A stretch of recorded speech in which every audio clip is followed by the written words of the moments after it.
জি, আসসালামু আলাইকুম। আমরা এসেছি এই পাবনা জেলার আমিনপুর থানায়, আপনার হলো ঢালারচর এরিয়াতে। এখানে সুপণ্য সুকৃষির জন্য আমরা যে কন্ট্রাক্ট ফার্মিংয়ের মাধ্যমে অর্গানিক্যালি আপনার চিয়া সিড, বাকহুইট, তারপরে আপনার কেনুয়া করি, তার সেই মাঠটাতে এসেছি। আসলে এখন আর কিছুদিনের মধ্যে এই ফসলগুলো আপনার তোলা হবে। তো সেটা ফিজিক্যালি মানে পরিদর্শনের জন্য আমরা সুপর্ণ টিম এবং বিডিডিএল গ্রুপের টিম এখানে আসা হয়েছে, যে কৃষকেরা এটা ঠিকঠাকভাবে করতেছে কিনা এবং এটা যখন পরবর্তীতে কাটা হবে সেটা ঠিক কিভাবে করবে সেই ওরিয়েন্টেশন দেওয়ার জন্য।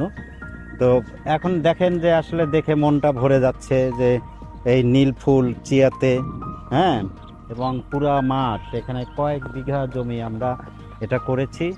যে সেখানে হলো আপনার চিয়া, কেনুয়া এবং বাকহুইট, এগুলোর সবগুলোই আসলে উচ্চ মূল্যের ফসল। যেগুলো আগে বিদেশ থেকে আসতো সেগুলো আসলে এখন মানুষের চাহিদার কারণে আমাদের দেশে কৃষকেরা উদ্বুদ্ধ হয়ে এগুলো নিজেরা করতেছে, যা মানুষের স্বাস্থ্যর জন্য আসলে খুবই উপযোগী খাবারগুলো।